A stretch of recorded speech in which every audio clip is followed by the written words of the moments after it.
आरव ने अपना विशाल हाथ हिलाया और एक आकाश को हिला देने वाला ताड़ का प्रहार फूट पड़ा।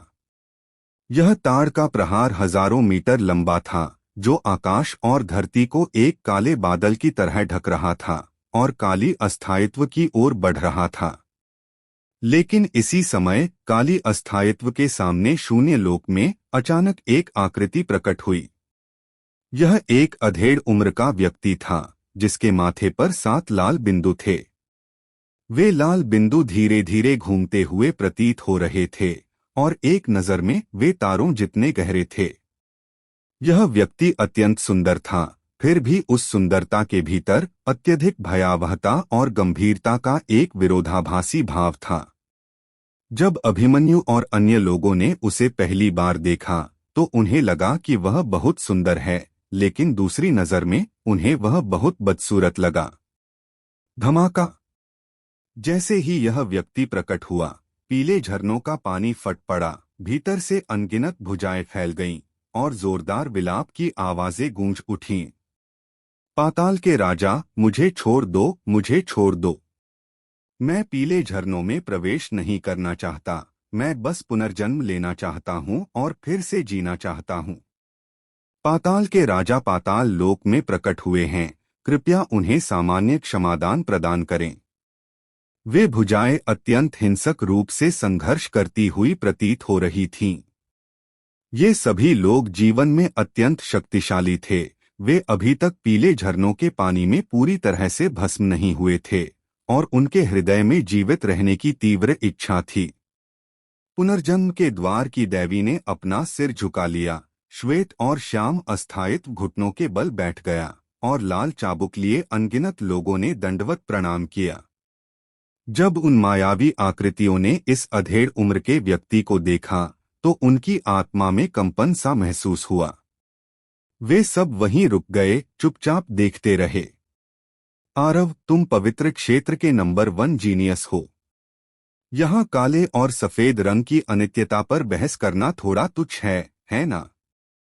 अधेड़ उम्र का आदमी शांति से खड़ा था। उसके मुंह के कोने पर एक मुस्कान थी, मानो वह चिढ़ा रहा हो। उन्हें शुक्रगुजार होना चाहिए कि वे तुम्हारे लोग हैं, वरना वे अब तक पीले झरनों में लौट चुके होते। आरव ने ठंडी सांस ली और उसकी हथेली के एक झटके से हजारों मीटर लंबी हथेली का वार एक धमाके के साथ गायब हो गया।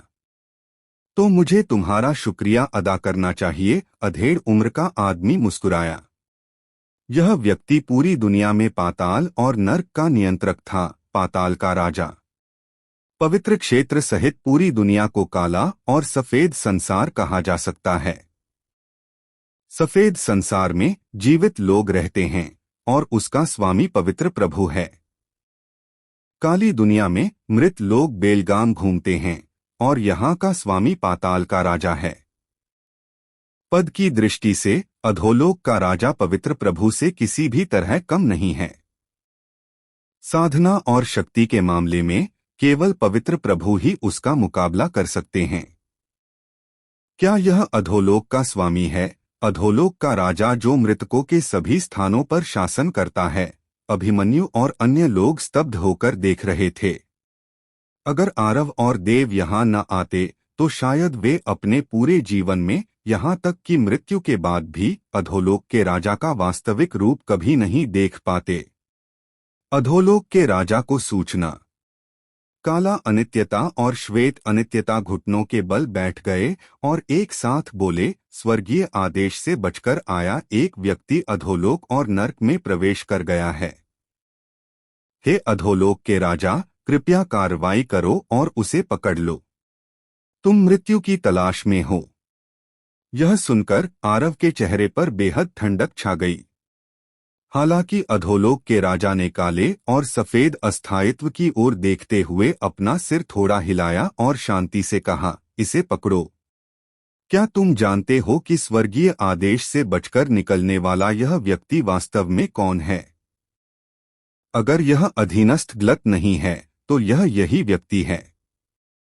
काले और सफेद अस्थायित्व ने एक साथ देव की ओर इशारा किया। जीवन और मृत्यु की पुस्तक से उन्हें आभास हो गया था कि स्वर्गीय आदेश से बचकर निकलने वाला व्यक्ति देव ही था। यह वास्तव में वही है, लेकिन मैं उसकी असली पहचान की बात कर रहा हूँ, अधोलोक के राजा ने कहा। काले और सफेद अस्थायित्व तुरंत चुप हो गए। वे अधोलोक के राजा नहीं थे, उनके पास इतना गहन ज्ञान और शक्ति नहीं थी। वे कैसे जान सकते थे कि देव वास्तव में कौन था? यह देखकर कि दोनों कुछ नहीं बोल रहे थे, अधोलोक के राजा की नजर हट गई और अंततः देव पर पड़ी। नेदर किंग के होठों से एक आह निकली। वह और देव एक दूसरे को बहुत देर तक घूरते रहे और आखिरकार वह बोला, दानव ड्रैगन प्राचीन सम्राट अभी भी ठीक हैं, मैं देख रहा हूं। क्या? जैसे ही नेदर किंग के शब्द निकले, ब्लैक एंड व्हाइट इम्परमेनेंस ने अचानक ऊपर देखा, मानो उनके दिल फटने वाले हों। उनकी सांसें तेज हो गईं, उनके चेहरे अविश्वास से भर गए और देव को उनकी निगाहों में गहरी दहशत थी। दी डेमन ड्रैगन, प्राचीन सम्राट, दोनों लड़खड़ाते हुए बोले। उन्होंने एक दूसरे को देखा, एक दूसरे की आंखों में हैरानी देखी। नेदर किंग अभी भी ठीक हैं, देव ने शांति से कहा। और उसके शब्दों से ब्लैक एंड व्हाइट इम्परमेनेंस के रोंगटे खड़े हो गए, उनके सिर में झुनझुनी होने लगी। साफ तौर पर देव स्वीकार कर रहा था कि वह ही दानव ड्रैगन प्राचीन सम्राट है। अगर पाताल लोक के राजा का स्पष्टीकरण न होता तो श्वेतश्याम अनित्यता देव की बात पर कभी विश्वास न करती। लेकिन पाताल लोक के राजा की साधना और ज्ञान के साथ वह किसी के बारे में कैसे गलत हो सकता था? यह वास्तव में दानव ड्रैगन प्राचीन सम्राट है। दोनों ने गहरी सांस ली, अनजाने में कुछ कदम पीछे हट गए, देव की ओर दोबारा देखने की हिम्मत नहीं हुई। क्या मजाक है? उन्हें कैसे पता नहीं चला कि दानव ड्रैगन प्राचीन सम्राट कौन था? वह एक सच्चा पवित्र क्षेत्र का स्वामी था, एक देवता जैसा स्वरूप। उसके जीवन की साधना व्यापक रूप से एक किंवदंती थी। एक उंगली एक ग्रह को चकनाचूर कर सकती थी और एक हथेली एक तारा क्षेत्र को विभाजित कर सकती थी। इस दौरान दानव ड्रैगन प्राचीन सम्राट की मृत्यु की खबर फैल रही थी। श्वेतश्याम अनित्यता ने पहले सोचा था कि दानव ड्रैगन प्राचीन सम्राट पाताल लोक में क्यों नहीं गया। क्या वह आत्मा को उड़ाने वाला और आत्मा को बिखेरने वाला बन गया था? अब उन्हें आखिरकार समझ आ गया, ऐसा नहीं था कि दानव ड्रैगन प्राचीन सम्राट आत्मा को उड़ाने वाला और आत्मा को बिखेरने वाला बन गया था, बल्कि वह स्वर्गीय आदेश से बच निकला था, जैसा कि दानव ड्रैगन प्राचीन सम्राट से अपेक्षित था। काले और सफेद अस्थायित्व ने गहरी सांस ली और मन ही मन सोचा, स्वर्गीय आदेश से बचने वाला व्यक्ति अरबों वर्षों में एक बार प्रकट होता है। केवल वही इसे प्राप्त कर सकता था। पुनर्जन्म के द्वार की देवी दानव ड्रैगन प्राचीन सम्राट का अभिवादन करती है। पुनर्जन्म के द्वार की देवी दानव ड्रैगन प्राचीन सम्राट अभी भी ठीक हैं, मैं देख रहा हूं। क्या? जैसे ही नेदर किंग के शब्द निकले, ब्लैक एंड व्हाइट इम्परमेनेंस ने अचानक ऊपर देखा, मानो उनके दिल फटने वाले हों। उनकी सांसें तेज हो गईं, उनके चेहरे अविश्वास से भर गए और देव को उनकी निगाहों में गहरी दहशत थी। दी डेमन ड्रैगन, प्राचीन सम्राट, दोनों लड़खड़ाते हुए बोले। उन्होंने एक दूसरे को देखा, एक दूसरे की आंखों में हैरानी देखी। नेदर किंग अभी भी ठीक हैं, देव ने शांति से कहा। और उसके शब्दों से ब्लैक एंड व्हाइट इम्परमेनेंस के रोंगटे खड़े हो गए, उनके सिर में झुनझुनी होने लगी। साफ तौर पर देव स्वीकार कर रहा था कि वह ही दानव ड्रैगन प्राचीन सम्राट है। अगर पाताल लोक के राजा का स्पष्टीकरण न होता तो श्वेतश्याम अनित्यता देव की बात पर कभी विश्वास न करती। लेकिन पाताल लोक के राजा की साधना और ज्ञान के साथ वह किसी के बारे में कैसे गलत हो सकता था? यह वास्तव में दानव ड्रैगन प्राचीन सम्राट है। दोनों ने गहरी सांस ली, अनजाने में कुछ कदम पीछे हट गए। देव की ओर दोबारा देखने की हिम्मत नहीं हुई। क्या मजाक है? उन्हें कैसे पता नहीं चला कि दानव ड्रैगन प्राचीन सम्राट कौन था? वह एक सच्चा पवित्र क्षेत्र का स्वामी था, एक देवता जैसा स्वरूप।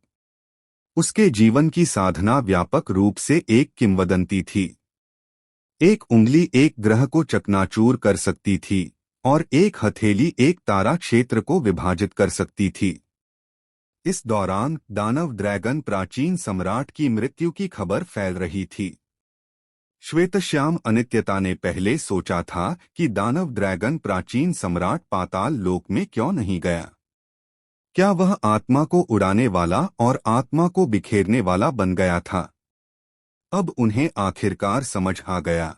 ऐसा नहीं था कि दानव ड्रैगन प्राचीन सम्राट आत्मा को उड़ाने वाला और आत्मा को बिखेरने वाला बन गया था, बल्कि वह स्वर्गीय आदेश से बच निकला था, जैसा कि दानव ड्रैगन प्राचीन सम्राट से अपेक्षित था।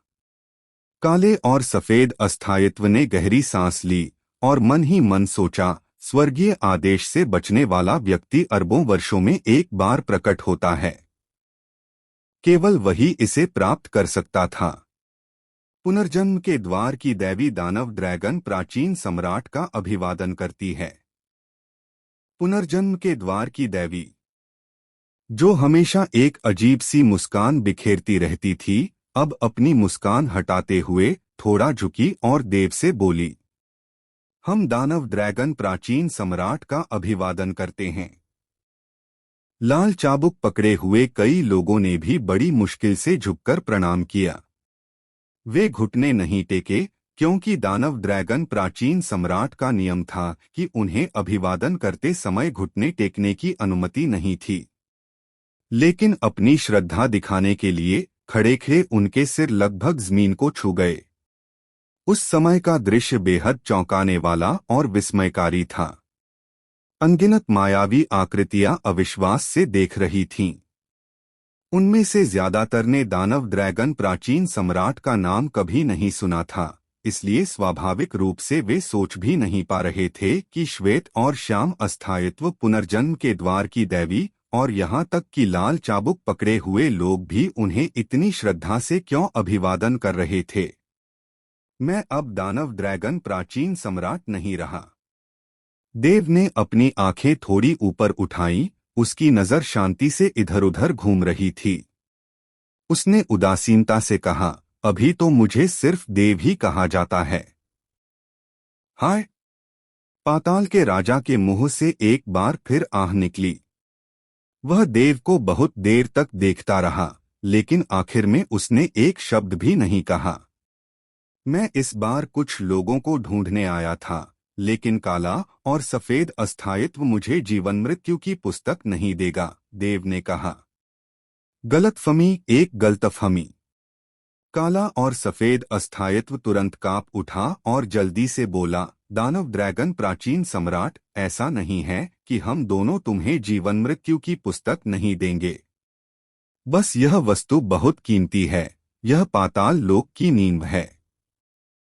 पूरे पाताल लोक में पाताल लोक के राजा के अलावा केवल हम दोनों के पास ही यह है। डरो मत, मैं तुम्हें दोष नहीं देना चाहता, देव ने कहा। उसे जीवन मृत्यु की पुस्तक दे दो, पाताल लोक के राजा ने अचानक कहा। देव ने अधोलोक के राजा की ओर एक हल्की मुस्कान के साथ देखा और कहा, इतनी महत्वपूर्ण वस्तु, क्या तुम्हें डर नहीं है कि मैं इसे छीन लूंगा या नष्ट कर दूंगा? डर? अधोलोक के राजा ने सिर हिलाया, फिर कहा, लेकिन तुम्हारी वर्तमान साधना को देखते हुए तुम इसे न तो छीन सकते हो, न ही नष्ट कर सकते हो। धन्यवाद। देव ने हाथ हिलाया, ब्लैक एंड व्हाइट इम्परमेनेंस से जीवन और मृत्यु की पुस्तक ली और एक विचार के साथ ड्रैगन मार्शल महाद्वीप के लोगों के नाम खोजने लगा। जीवन और मृत्यु की पुस्तक पतली लग रही थी, लेकिन वास्तव में उसमें दर्ज नाम अनगिनत थे। अगर देव अपने पिछले जीवन की साधना को पुनः प्राप्त भी कर ले तो भी उसे शुरू से अंत तक पढ़ने में कम से कम करोड़ों वर्ष लगेंगे। सचमुच। एक क्षण बाद देव की आंखें सिकुड़ गईं। उसकी खोज में कुछ नाम दिखाई दिए। रणवीर, स्वरा, रोशनी, योगेश, ईशान, विवंश। वे सब मर चुके हैं। देव की आंखें सिकुड़ गईं। सिर्फ उनके ही नहीं, बल्कि स्लॉटर गॉड पैविलियन के ज्यादातर सदस्यों के नाम भी इस पन्ने पर अंकित थे। क्या तुमने उन्हें ढूंढ लिया? पाताल लोक के राजा ने पूछा। हाँ। देव ने सिर हिलाया, फिर कहा, मुझे यह पन्ना चाहिए। यह सुनकर ब्लैक एंड व्हाइट इम्परमेनेंस तुरंत कांप उठा। वे समझ गए कि अगर देव इस पन्ने को फाड़ देगा तो इसका मतलब होगा कि इस पन्ने पर दर्ज सभी लोग अब पाताल लोक के अधिकार क्षेत्र में नहीं रहेंगे, और इसका मतलब यह भी होगा कि वे जीवित रहें या मर जाएं। अंतिम फैसला सिर्फ देव का होगा। देव जैसे भाग्य से बच निकलने वालों को छोड़कर, जिसका नाम जीवन और मृत्यु की पुस्तक में दर्ज हो सकता है, उसका भौतिक शरीर जरूर मर गया होगा और उसकी आत्मा पाताल लोक में प्रवेश कर गई होगी। जब देव ने रणवीर और अन्य लोगों के नाम देखे तो उसने भी राहत की सांस ली। जब तक उनकी आत्माएं अक्षुण्ण रहेंगी, देव के पास उन्हें पुनर्जीवित करने का कोई न कोई तरीका जरूर होगा। बेशक अगर वह उनकी आत्माएं प्राप्त कर लेता तो यह वास्तव में केवल एक पुनरुत्थान होता। लेकिन अगर उसे जीवन और मृत्यु की पुस्तक का यह पृष्ठ मिल जाता तो वे न केवल पुनर्जीवित हो सकते थे, बल्कि अपनी साधना, स्मृतियां, शारीरिक बनावट, प्रतिभा और मृत्यु से पहले जो कुछ भी उनके पास था उसे भी पुनः प्राप्त कर सकते थे। तुम मेरे लिए मुश्किलें खड़ी कर रहे हो, पाताल लोक के राजा ने भौहें चढ़ाई। मैं तुम्हारे लिए मुश्किलें खड़ी नहीं कर रहा हूं। देव ने शांति से पाताल लोक के राजा की ओर देखा और सोचा, मैं अब दानव ड्रैगन प्राचीन सम्राट नहीं हूं, लेकिन अगर तुम मुझे यह पृष्ठ दे दो तो मैं तुम्हारा एहसान मान जाऊंगा। उसने स्पष्ट रूप से तो नहीं कहा, लेकिन अर्थ स्पष्ट था। अब मेरे पास अपने पिछले जन्म की साधना नहीं है, लेकिन मैं अब भी वही हूं। अगर तुम मुझे बहुत महत्व देते हो तो मुझे यह पृष्ठ दे दो। अगर तुम नहीं जानते तो ऐसा मानो कि मैंने कुछ नहीं कहा। पाताल लोक का राजा चुप था, मानो गहरी सोच में डूबा हुआ हो। इन लोगों की न तो कोई उच्च साधना है, न ही ये कोई बड़े खलनायक। इस जीवन में ये बस मेरे परिवार के सदस्य हैं, देव ने कहा। ठीक है। एक क्षण बाद पाताल लोक के राजा ने आखिरकार कहा, तुम भाग्य से बच गए, लेकिन भाग्य अभी भी मौजूद है। मैं तुम्हें ये लोग दे सकता हूं, लेकिन मुझे तुम्हारा साथ नहीं चाहिए। मैं चाहता हूं कि जब तुम भाग्य तोड़ो तो तुम मेरा भी भाग्य तोड़ो। अच्छा। देव ने सीधे सिर हिलाया, मैंने तुम्हें गलत नहीं समझा। मुसत्फा। यह सुनकर पाताल लोक के राजा का हमेशा शांत रहने वाला चेहरा अचानक कांप उठा, और फिर एक मुस्कान, जो और भी चौड़ी होती जा रही थी, प्रकट हुई। मुसत्फा पाताल लोक के राजा का असली नाम था। हालांकि बहुत कम लोग उसका असली नाम जानते थे, 5 से ज्यादा नहीं। देव उनमें से एक था। फाड़ो। देव के उस पन्ने को फाड़ने के बाद वह सीधे आरव और बाकियों के पास लौटा, मुट्ठियां भींचते हुए बोला, अलविदा। पवित्र क्षेत्र में अराजकता है, एक महाविपत्ति शुरू होने वाली है, दानव ड्रैगन अब मौजूद नहीं है, और भाग्य मंडरा रहा है। पाताल लोक के राजा ने देव की ओर देखा और धीरे से कहा, तुम पवित्र क्षेत्र में लौटोगे, लेकिन मुझे उम्मीद है कि तुम पाताल लोक में बहुत ज्यादा आत्माएं नहीं भेजोगे। देव ने भौहें चढ़ाई। वह जानता था कि पाताल लोक के राजा का क्या मतलब था। वह साफ तौर पर नहीं चाहता था कि देव बहुत ज्यादा कत्लेआम मचाएं।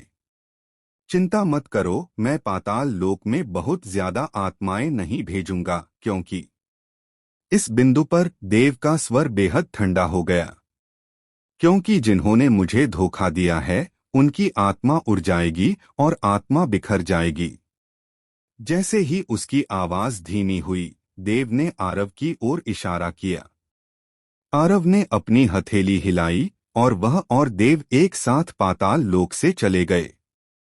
सामान्य प्रवृत्ति को नकारा नहीं जा सकता।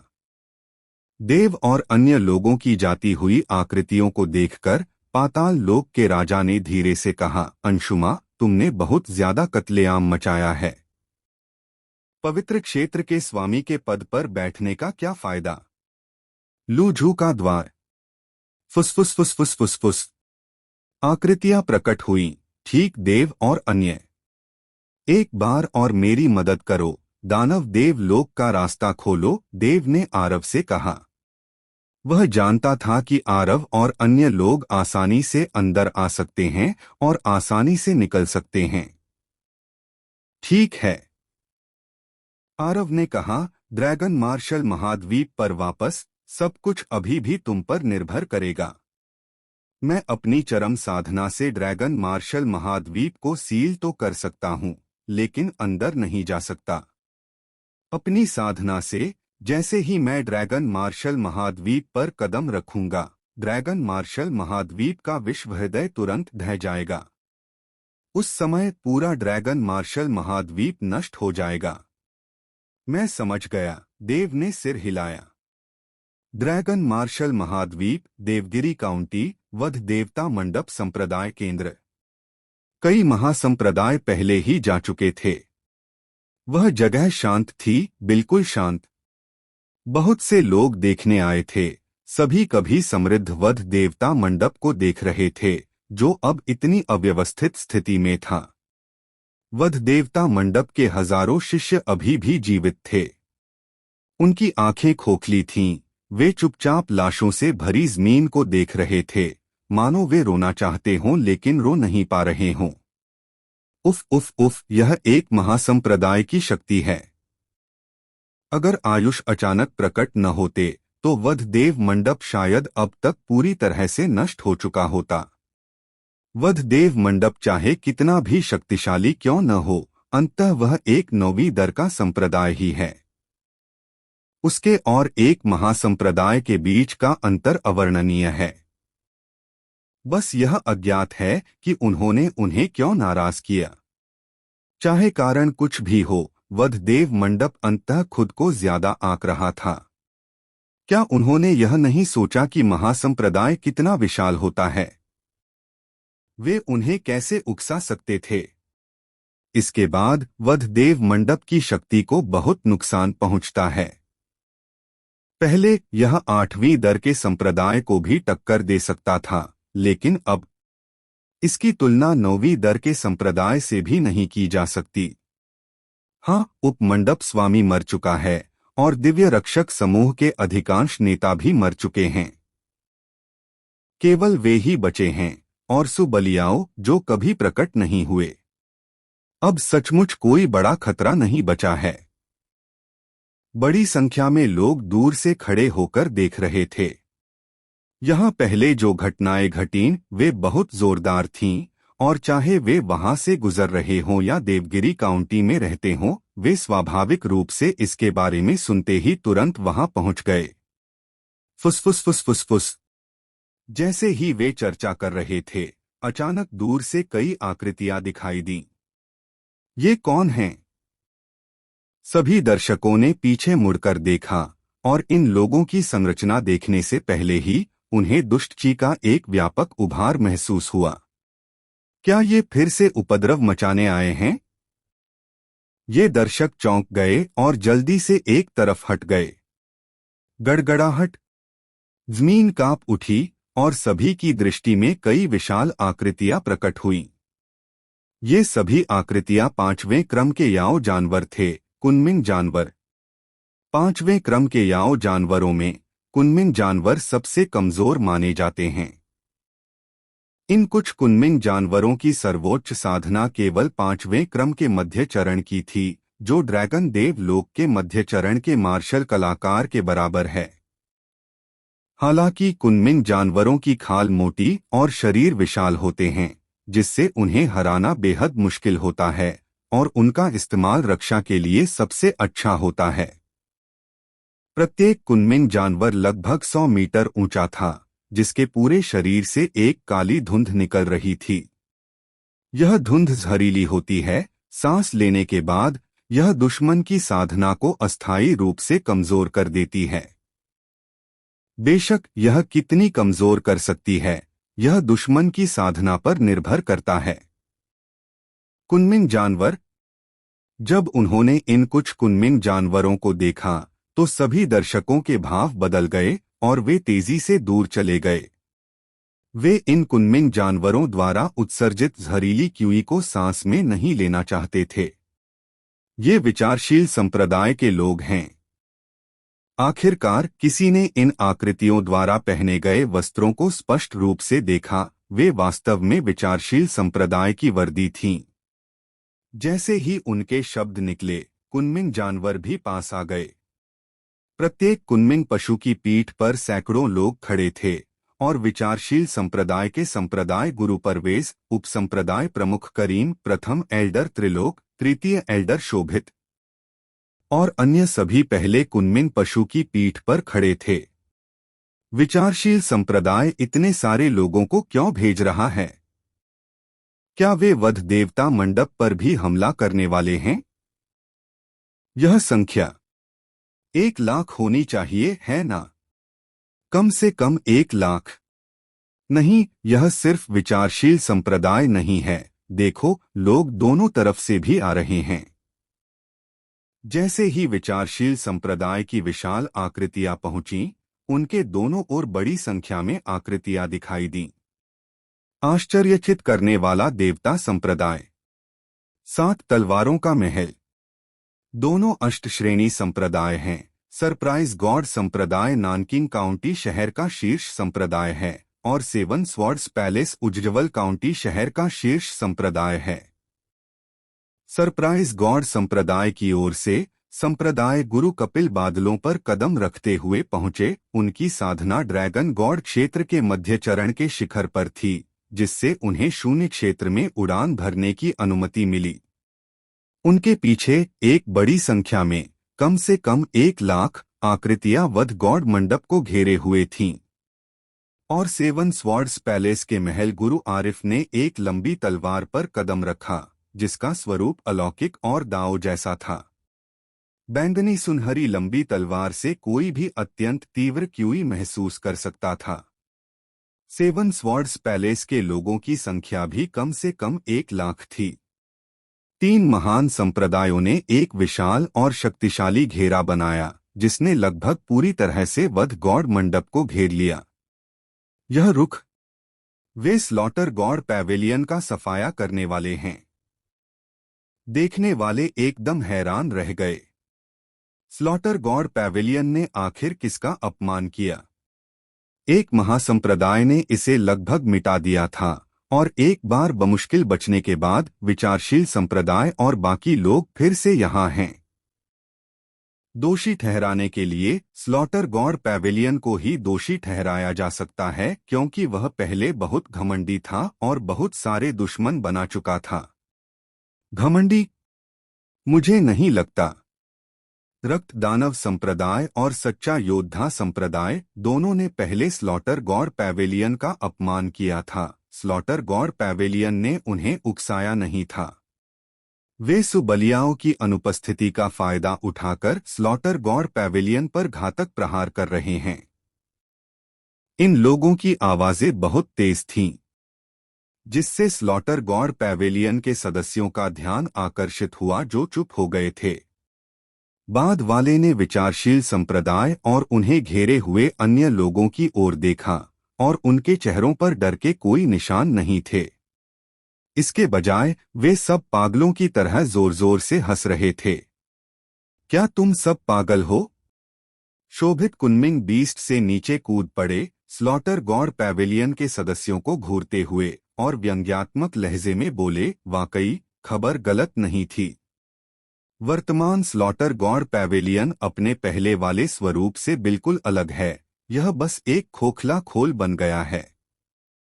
अच्छा हुआ, इससे हमारे लिए चीजें आसान हो गईं। देखता हूँ वर्तमान स्लॉटर गॉड पैवेलियन में कितने मजबूत विशेषज्ञ बचे हैं। शोभित धीरे धीरे चल रहे थे, मजबूत विशेषज्ञ शब्दों पर जोर देते हुए स्पष्ट रूप से स्लॉटर गॉड पैवेलियन के लोगों का मजाक उड़ा रहे थे।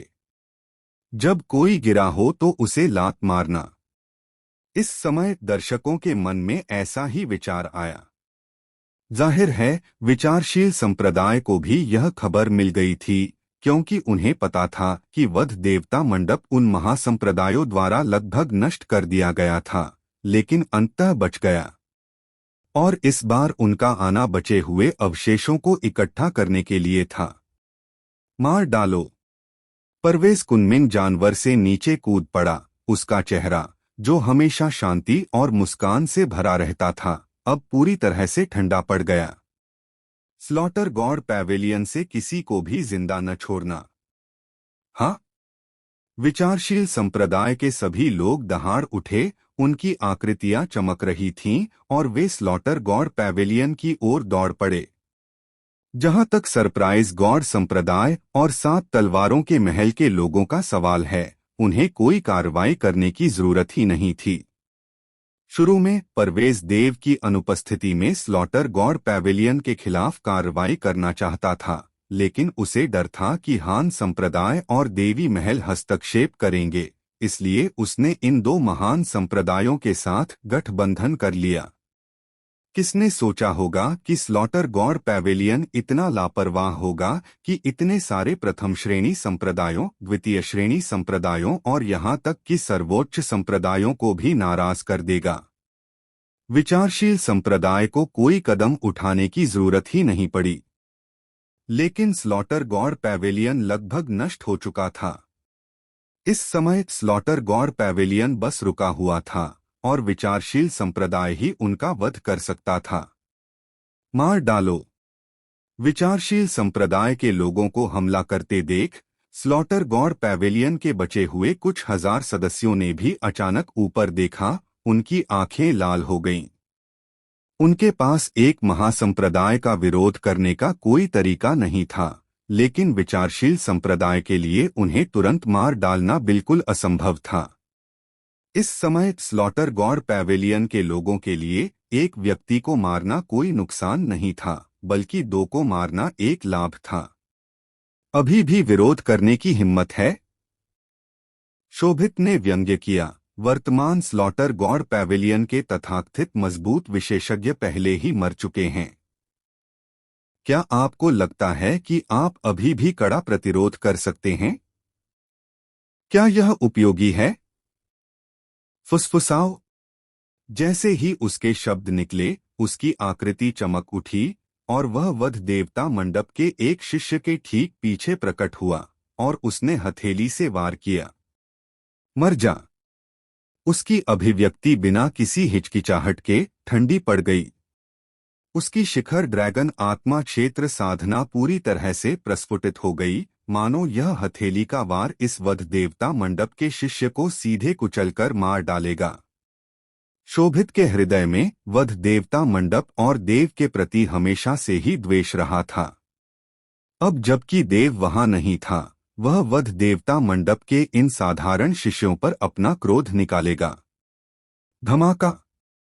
हथेली का वार वध देवता मंडप के शिष्य पर होने वाला था, जो उस समय विचारशील संप्रदाय के एक शिष्य से लड़ रहा था और अपने हाथ छुड़ा नहीं पा रहा था या बच नहीं पा रहा था। फुस। हालांकि ठीक इसी क्षण अचानक एक हाथ हवा से प्रकट हुआ, शोभित की हथेली को पकड़ लिया और फिर उसे जोर से दबा दिया। दरार।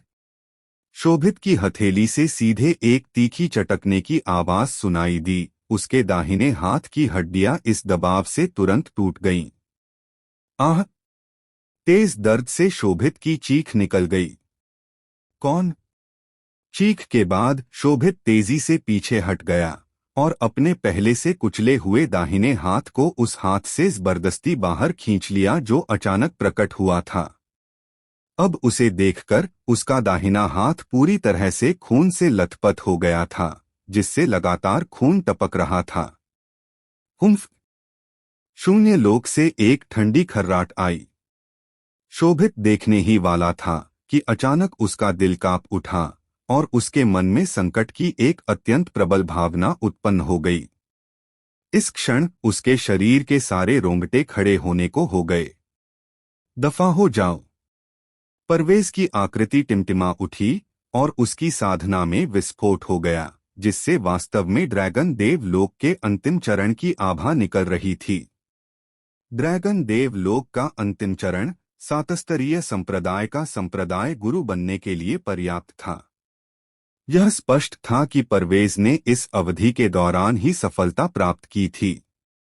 उसकी गति बहुत तेज थी। लगभग तुरंत ही वह शोभित के पीछे पहुंच गया और अपनी हथेली से वार किया। धमाका! ऐसा लगा जैसे यह हथेली शून्य लोक पर वार कर रही हो, लेकिन जब यह जमीन पर उतरी तो एक धीमी सी आवाज सुनाई दी और उसके बाद एक बूढ़ी आकृति धीरे धीरे प्रकट हुई। बैंगनी दानव राजा।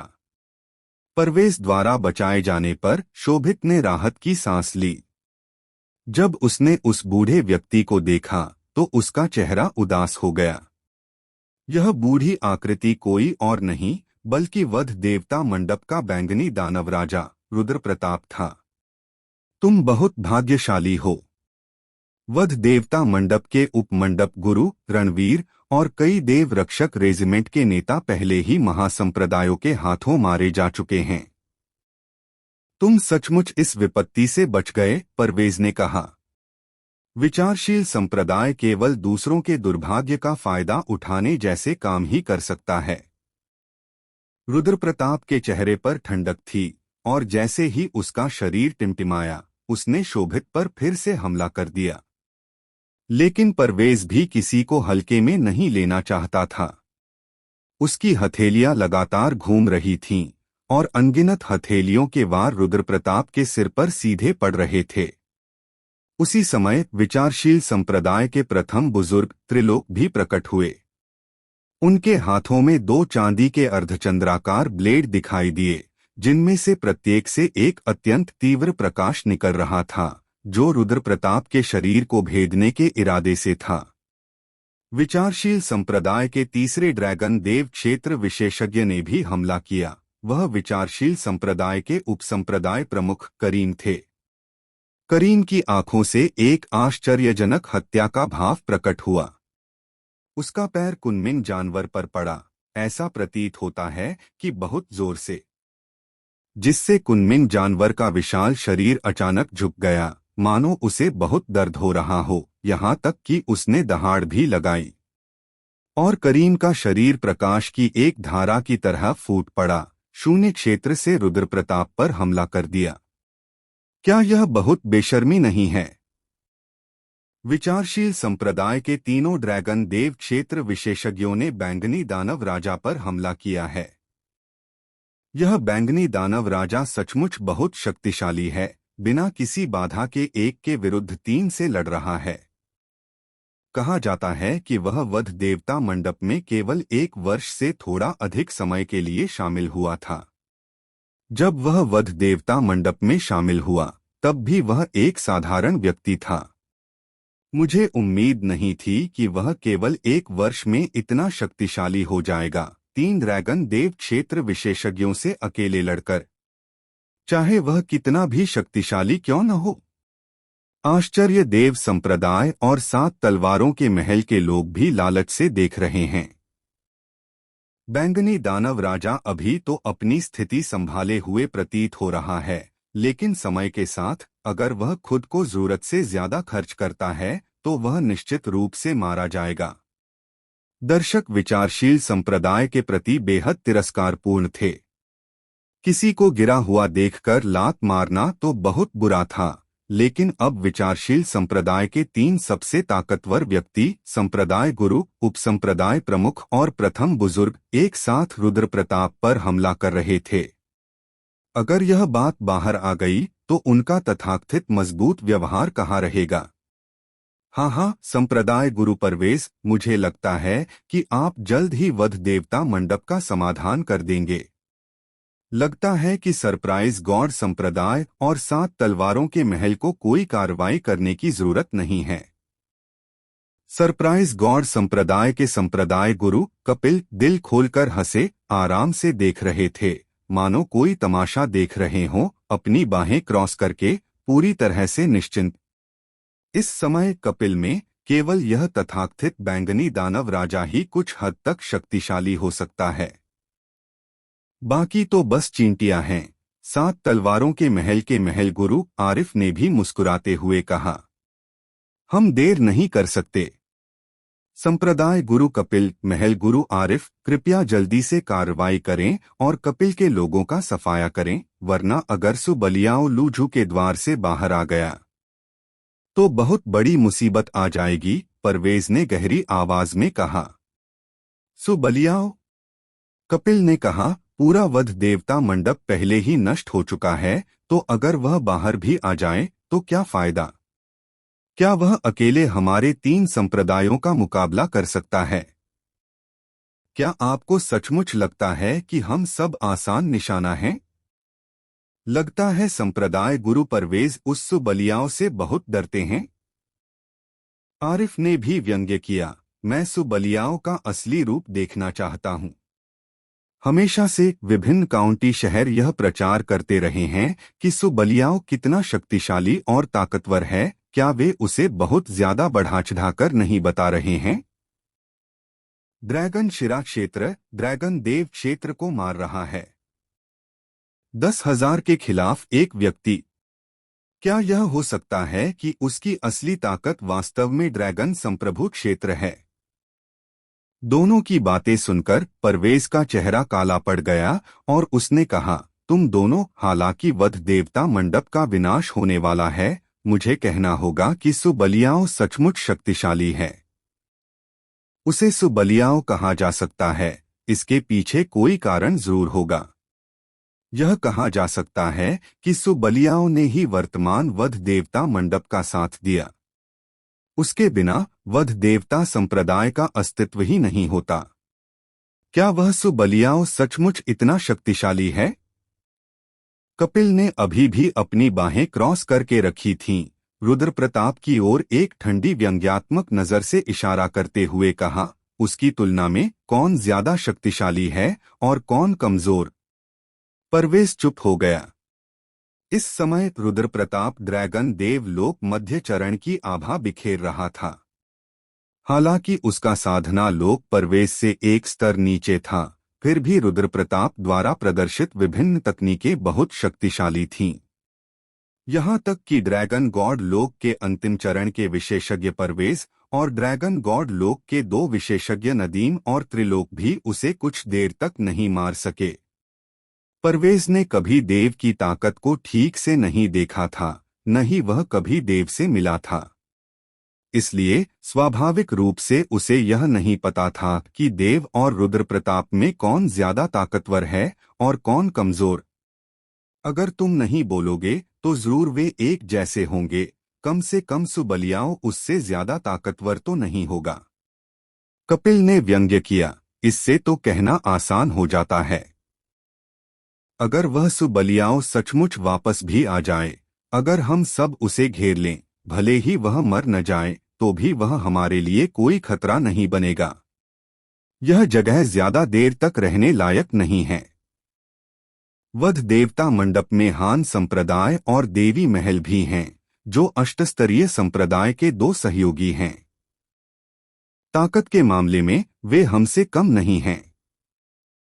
एक बार जब उन्हें हमारे आने की खबर मिलेगी और वे जल्दी से दौड़कर आएंगे और साथ ही सुबलियाओं की वापसी भी होगी, तो वध देवता मंडप को नष्ट करना मुश्किल होगा। परवेज की आवाज थोड़ी चिंतित थी।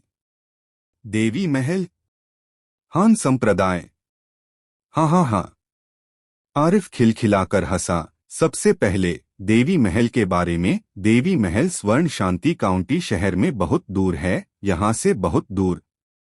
अगर उन महिलाओं को खबर मिल भी जाए तो उन्हें दौड़कर आने में बहुत समय लगेगा। जहाँ तक हान संप्रदाय की बात है, हान संप्रदाय और वध देवता मंडप वाकई सहयोगी हैं, लेकिन यह सब कपिल की ताकत पर आधारित है। अब जब कपिल ने इतने सारे महासंप्रदायों को उकसाया है तो मुझे डर है कि हान संप्रदाय छिपने में ही व्यस्त हो जाएगा, सामने आने की हिम्मत तो दूर की बात है। ये शब्द वाकई सच थे। अगर आरिफ हान संप्रदाय का संप्रदाय गुरु होता तो वह निश्चित रूप से सामने नहीं आता। हालांकि वह अजीत को समझ नहीं पाया। धमाका! जैसे ही उसके शब्द निकले, दूर शून्य लोक से अचानक एक जोरदार गर्जना हुई। आरिफ और बाकी सभी ने मुड़कर देखा तो देखा कि सैकड़ों याओ जानवर तेजी से उनकी ओर सरपट दौड़ रहे हैं।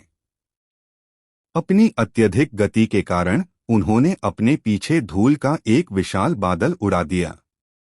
हम जब आरिफ और कपिल ने इन याओ जानवरों को देखा तो उनकी भौहें तुरंत सिकुड़ गईं। परवेज के हाव भाव भी थोड़े बदल गए और उसने मन ही मन सोचा, क्या बदकिस्मती है, मैं जो भी कहता हूँ वह सच हो जाता है।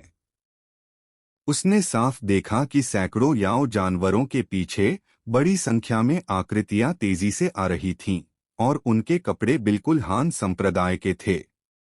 संप्रदाय गुरु कपिल, महल गुरु आरिफ, क्या आप दोनों ठीक हैं? शून्य लोक से एक डरावनी आवाज आई और धीरे धीरे एक आकृति प्रकट हुई। वह अजीत थी।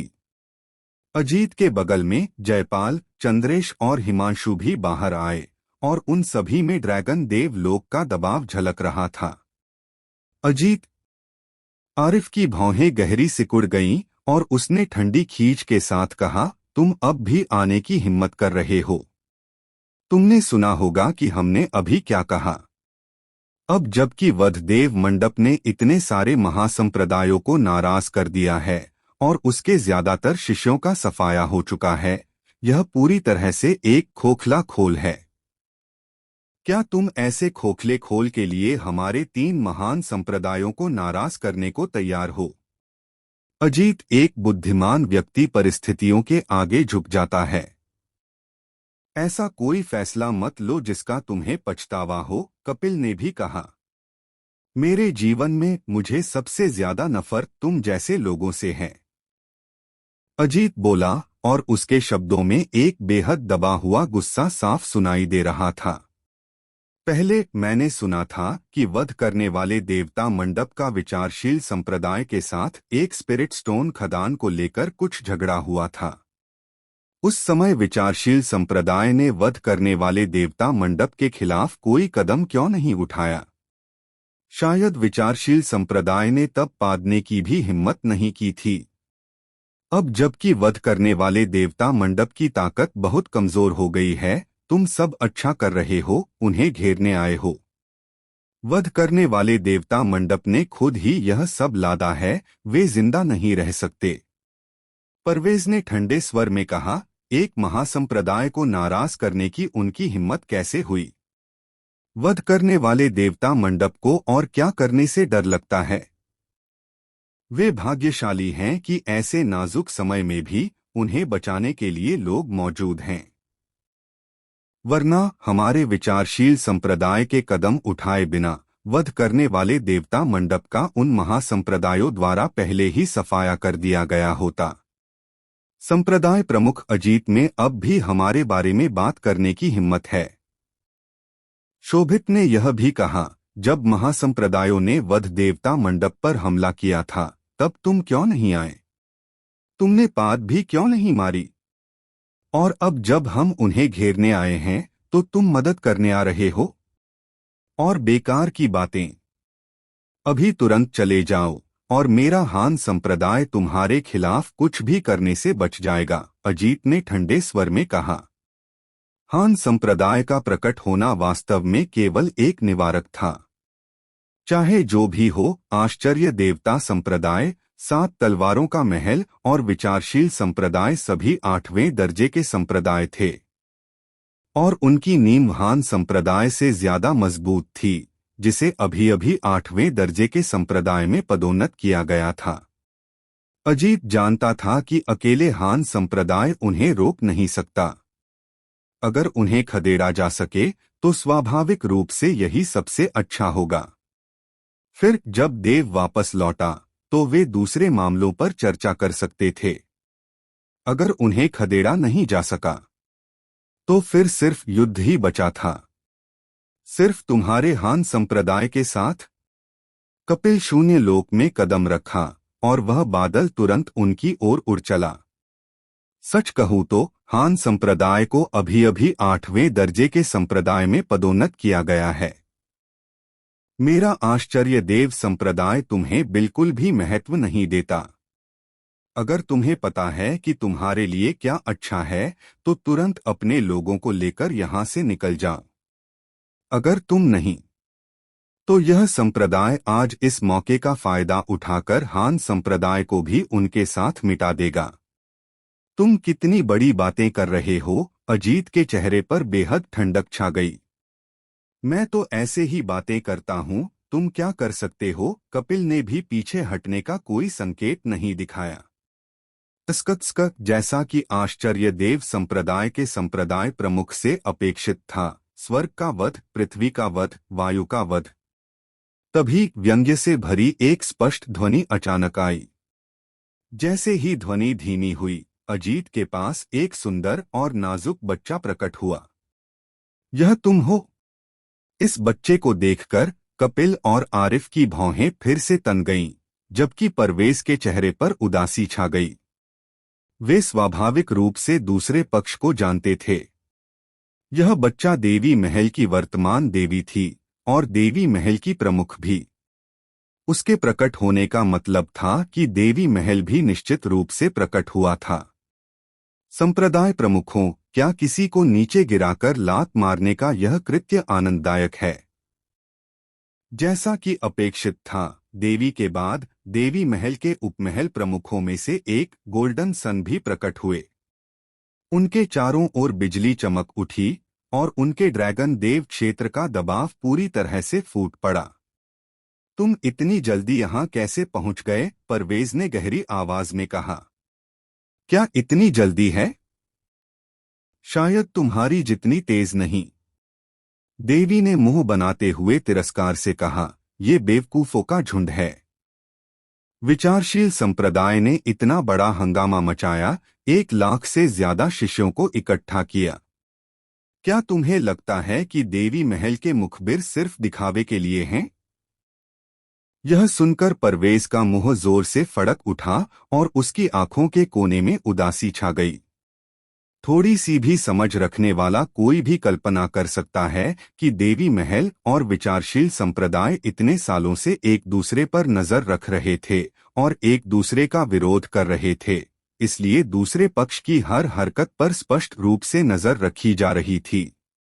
इस बार विचारशील संप्रदाय ने वध देवता मंडप को नष्ट करने के लिए 1 लाख से ज्यादा शिष्यों को जुटाया, और वह भी इतने बड़े हंगामे के साथ। देवी महल को कैसे पता नहीं चला? आप सभी को ध्यान से सोचने की जरूरत है।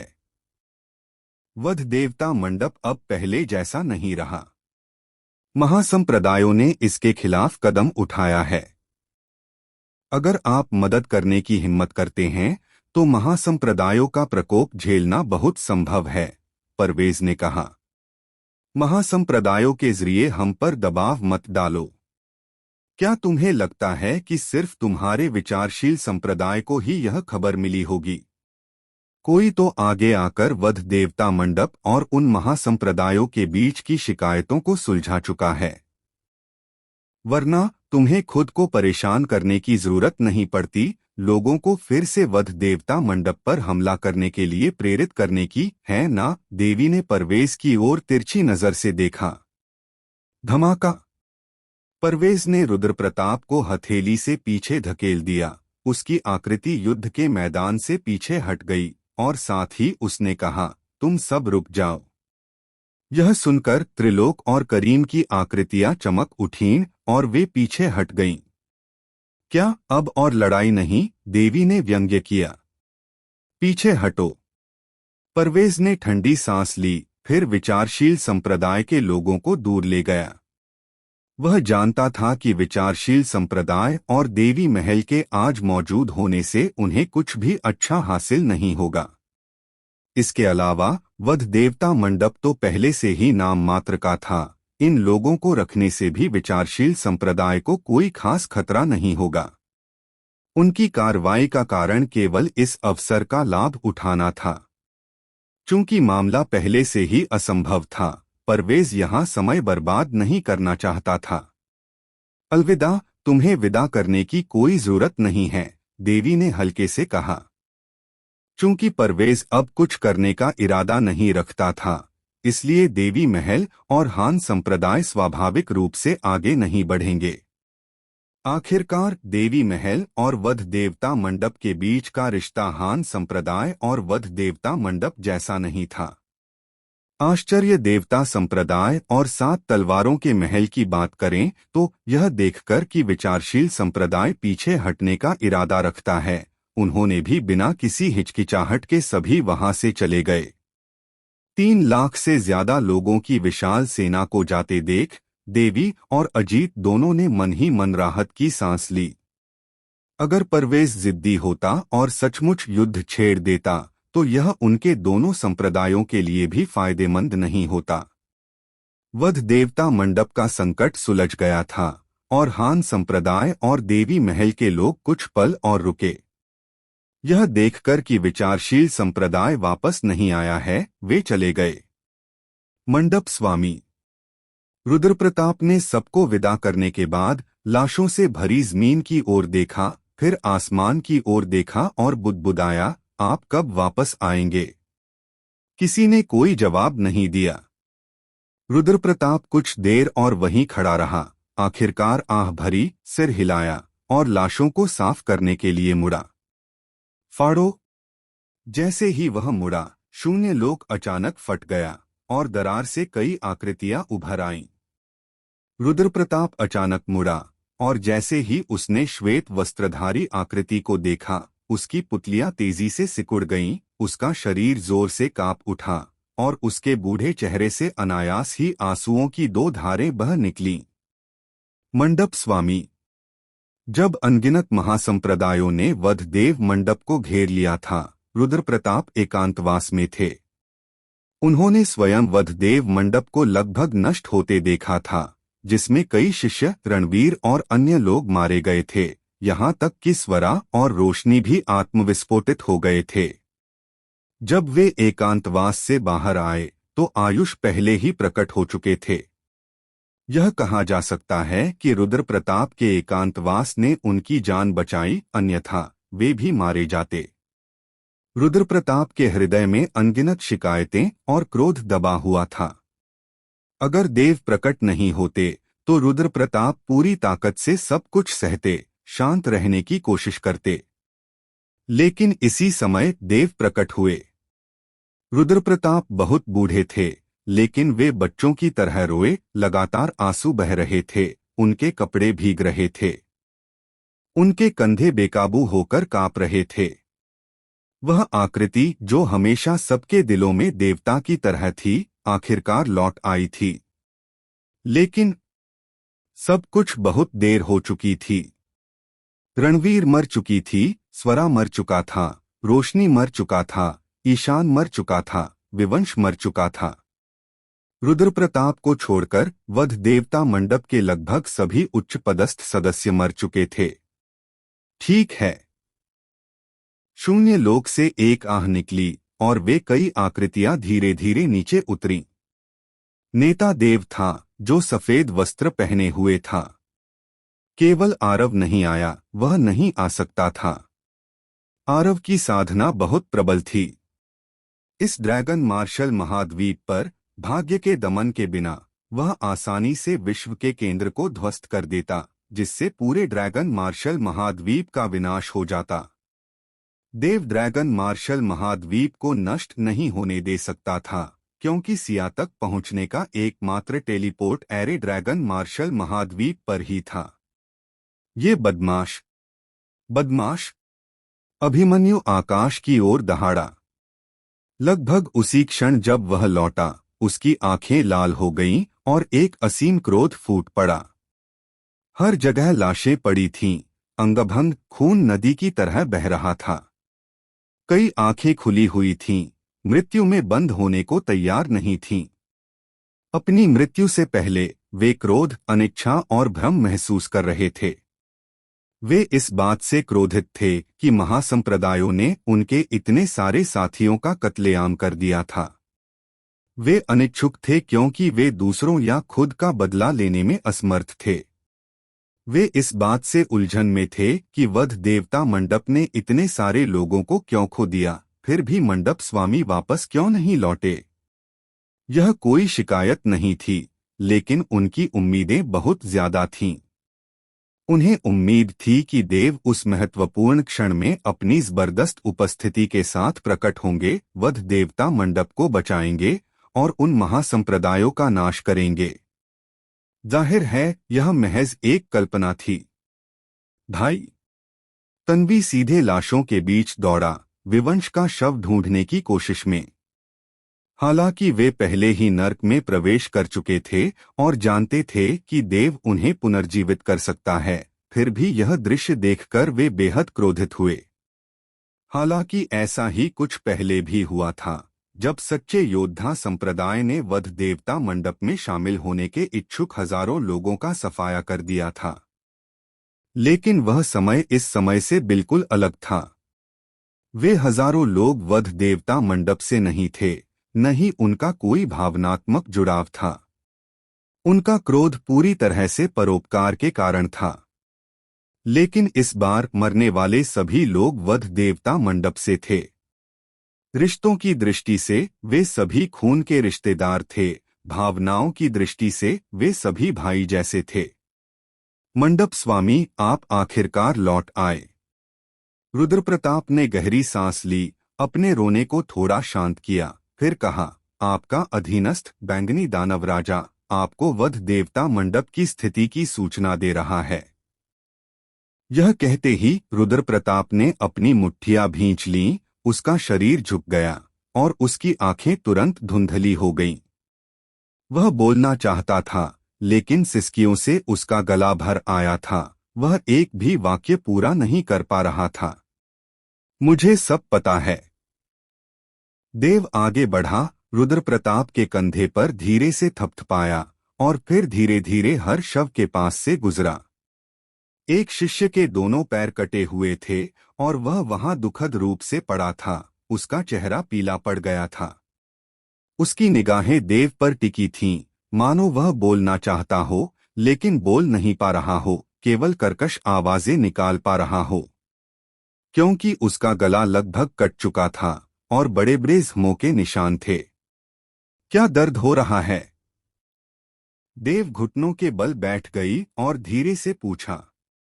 शिष्य बोल नहीं पा रहा था, लेकिन उसने जोर से अपना सिर हिलाया, मानो देव से कह रहा हो, दर्द नहीं है। देव ने आह भरी, फिर दूसरे व्यक्ति के पास गया, उन्हें भी उसी तरह दिलासा देते हुए धीरे से पूछा। वध देवता मंडप में अभी भी कई हजार लोग बचे थे और इन हजारों लोगों को अलग अलग स्तर की चोटें लगी थीं। देव एक दूसरे से सवाल पूछते हुए गया। जब तक उसने सबसे बात पूरी की, तब तक आसमान में अंधेरा छा चुका था। अंत में देव रुद्रप्रताप के पास लौटा और शांति से बोला, बताओ, इस हमले में कौन कौन से संप्रदाय शामिल थे? वहां सुपर संप्रदाय थे, साथ ही प्रथम श्रेणी के संप्रदाय और द्वितीय श्रेणी के संप्रदाय भी थे। रुद्रप्रताप ने एक गहरी सांस ली और कहा, सुपर संप्रदायों में Z0 महल, विशाल द्वीप, युद्ध देवता संप्रदाय, तलवार, अमर मकबरा शामिल हैं। प्रथम श्रेणी के संप्रदायों में अमर शांति पर्वत, युद्ध देवता संप्रदाय का उपसंप्रदाय, तैरता हुआ बादल संप्रदाय, लाल आन हॉल शामिल हैं। द्वितीय श्रेणी के संप्रदायों में श्वेत इंद्रधनुष संप्रदाय, बैंगनी बिजली संप्रदाय, भूत राजाद्वार, नील तरंग घाटी शामिल हैं। रुद्रप्रताप ने उन्हें एक एक करके सूचीबद्ध किया और देव ने हर एक को सुना। रुद्रप्रताप के बोलने के बाद प्रत्येक संप्रदाय का नाम देव के हृदय में एक ब्रांड की तरह गहराई से अंकित हो जाता। उसका चेहरा शांत रहा, मानो उसमें कोई क्रोध न हो। देव यह भी जानता था कि उसने किन संप्रदायों को नाराज किया है और किन को नहीं। Jade void palace, giant island, अमर शांति पर्वत और बैंगनी बिजली संप्रदाय जैसे संप्रदायों के लिए देव को यह स्वीकार करना पड़ा कि उसने सचमुच उन्हें नाराज किया था और उनके कई जीनियस को मार डाला था। लेकिन गोस्ट किंग गेट, नील तरंग घाटी, रेड एन हॉल वगैरह के लिए देव को साफ याद था कि उसका उनसे कोई लेना देना नहीं था और वह उनके संप्रदायों के जीनियस से कभी मिला भी नहीं था। जब वह उनसे कभी मिला ही नहीं था तो वह उन्हें नाराज कैसे कर सकता था। उन सुपर संप्रदायों का पक्ष लेने के लिए इन संप्रदायों ने सचमुच बहुत कुछ किया। देव ने मन ही मन बुदबुदाया, उसकी आंखों से एक ठंडक सी झलक रही थी। शुरू में इन संप्रदायों का इरादा वध देवता मंडप को नष्ट करने और हम सभी को मार डालने का था, लेकिन बाद में एक व्यक्ति प्रकट हुआ जिसका नाम आयुष था, जिसने खुद को छिपे हुए परिवार संगति परिवार से होने का दावा किया। रुद्र प्रताप ने कहा। आयुष? देव स्तब्ध रह गया, उसे सचमुच इस बारे में कुछ पता नहीं था। संगति परिवार से कोई? क्या यह अनमोल का छोटा या बड़ा भाई हो सकता है? देव ने भौहें चढ़ाई। हाँ हाँ हाँ, रुद्र प्रताप ने जल्दी से कहा। मैंने उन लोगों को कहते सुना था कि उसका भाई संगति परिवार की युवा पीढ़ी में एक प्रतिभाशाली व्यक्ति लग रहा था जिसका नाम अनमोल था। अनमोल का भाई आगे आया। देव की भौहें और भी गहरी हो गईं। लूझू के द्वार पर देव ने सचमुच अनमोल की कई बार मदद की थी, या यूं कहें कि उसने अनमोल की मदद करने के बजाय उसे जाने दिया था। क्या अनमोल इतना आभारी हो सकता है? सबसे महत्वपूर्ण बात यह थी कि लूझू के द्वार का निकास द्वार अभी तक नहीं खुला था। देव और बाकी लोग आरव की वजह से ही बाहर आ पाए थे। इसका मतलब यह भी था कि अनमोल को पहले से ही सब पता था, या देव द्वारा अनमोल को असली पता बताने के बाद संगति परिवार का कोई व्यक्ति किसी तरीके से अनमोल को वध देवता मंडप में होने वाली हर घटना की जानकारी दे रहा था। और यह तरीका ड्रैगन मार्शल महाद्वीप पर असामान्य नहीं था, लेकिन लूजू का द्वार बाहरी दुनिया से संवाद नहीं कर सकता था, और अगर कर भी पाता तो इसके लिए बहुत प्रयास की आवश्यकता होती। सामान्य परिस्थितियों में इस विधि का प्रयोग केवल एक बार ही किया जा सकता है और अधिकतम 3 बार से ज्यादा नहीं। लूझू के द्वार में प्रवेश करने वाले प्रतिभाशाली लोगों के लिए यह अत्यंत मूल्यवान है, क्योंकि इसका प्रयोग किसी नाजुक क्षण में जान बचाने के लिए किया जाता है। ठीक वैसे ही जैसे देव केशव का पीछा कर रहा था और केशव ने इसका प्रयोग किया था।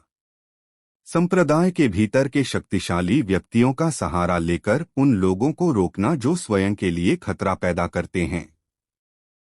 हालांकि अनमोल ने वधदेव मंडप की सहायता के लिए इस जीवन रक्षक विधि का प्रयोग किया और अंततः अपने छोटे भाई को भी आदेश दिया कि वह स्वयं आकर वधदेव मंडप की रक्षा करे। क्या आयुष की वजह से ये संप्रदाय बंद हो गए? देव ने पूछा। हाँ, रुद्र प्रताप ने सिर हिलाया। आयुष ने कहा कि उसने 7 डोमेन दिव्य पर्वत नामक एक चीज खोली है और जब तक ये संप्रदाय रुकेंगे वे अंदर जा सकते हैं। आखिरकार एक अनुबंध आदेश पर हस्ताक्षर हुए और उसके बाद ही वध देवता मंडप बच पाया। 7 डोमेन दिव्य पर्वत। देव की आंखें चमक उठीं और वह चौंकने से खुद को नहीं रोक सका। शायद रुद्र प्रताप और अन्य लोगों को नहीं पता था कि 7 डोमेन दिव्य पर्वत क्या है, लेकिन देव को यह अच्छी तरह पता था। 7 डोमेन दिव्य पर्वत संगति परिवार की नींव है, जिसके बारे में अफवाह है कि उसमें देवता निवास करते हैं। संगति परिवार ने एक बार कई सुपर संप्रदायों की संयुक्त सेनाओं के खिलाफ केवल उन्हें 7 डोमेन दिव्य पर्वत में प्रवेश करने से रोकने के लिए कड़ा संघर्ष किया था।